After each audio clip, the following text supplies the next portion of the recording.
Concert music and film music always have certain moments that are particularly important. How can we make them stand out more? First, make sure the idea has a clear, strong character. Here's an example, an idea that on the piano was rather tepid.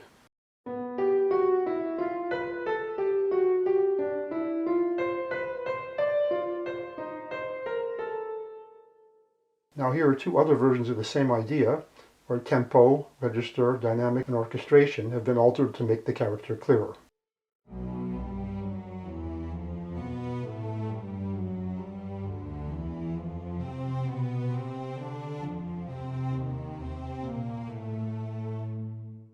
This version is rather subdued, more introspective.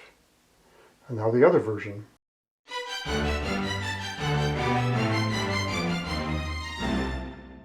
This is much more assertive, full of energy. Already these changes have made the idea more memorable.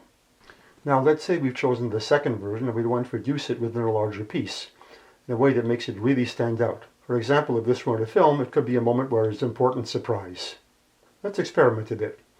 Here it is following another idea which gradually transitions in.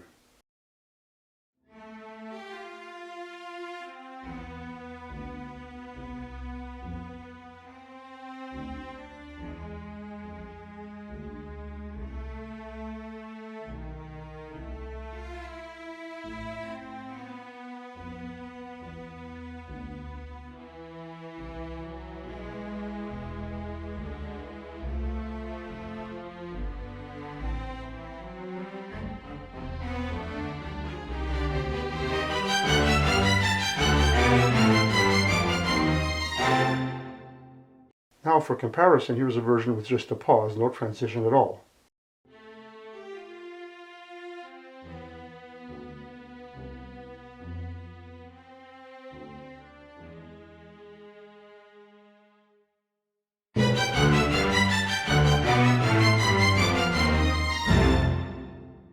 Well, in terms of salience, the new idea clearly stands out much more here. Now, that doesn't mean that the version with the transition is musically bad. In fact, in many musical contexts, it might even be better. But if our goal is to make the new idea stick out as much as possible, giving it a clear border preceding it with silence will achieve that better. The timpani trigger also underlines the suddenness of the new idea. In general, the stronger and more abrupt the contrast when an idea is presented, the more noticeable it becomes. There are certain moments in every piece that need to be salient and memorable. For example, the beginning, the ending, and the peak of a climax. Here's a possible beginning for a piano sonata.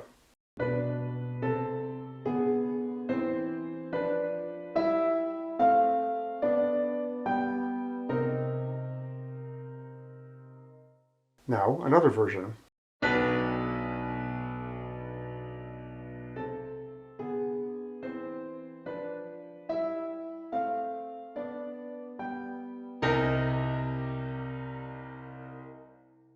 Which version gets your attention more effectively? The sudden loud chords in the second phrase stand out because of the dynamic contrast with the rest of the phrase, which is quiet. Again, this doesn't mean that the first version is useless, but without some larger context, the second version is a better beginning. Now let's look at an ending. Here's a classical ending in a simple version followed by another version with 2 extra chords at the end.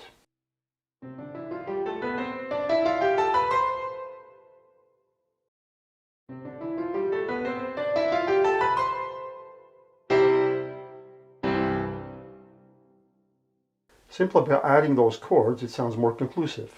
Why? Well, the first version sounds like it's just completing a rising passage. The added chords underline the finality of the passage by stopping the momentum by dropping down in register into a thicker texture. There are multitudes of examples of this kind of ending in the classical repertoire. The first version might very well appear like this elsewhere in the piece, but for really convincing ending, the second version is better, especially since it would happen only once. A passage that is unique stands out more clearly when we hear it than something that recurs in many different contexts. Now here's a more elaborate ending from the third movement of Brahms' Third Symphony. Here's the main theme.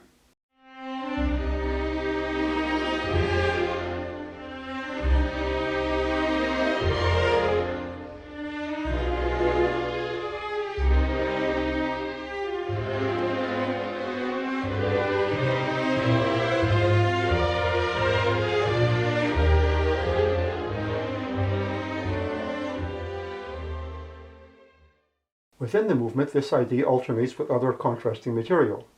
When it comes back for the last time, how does Brahms make clear that the ending this time is really final? Here's the ending of the last presentation, followed by a little coda.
Imagine if Brahms had just stopped on the cadence at the first beat of measure 150. It will feel perfunctory and at odds with the lyrical atmosphere of the rest of the movement.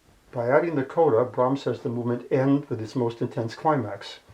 The climax is loud, but also has the widest register of any point in this movement.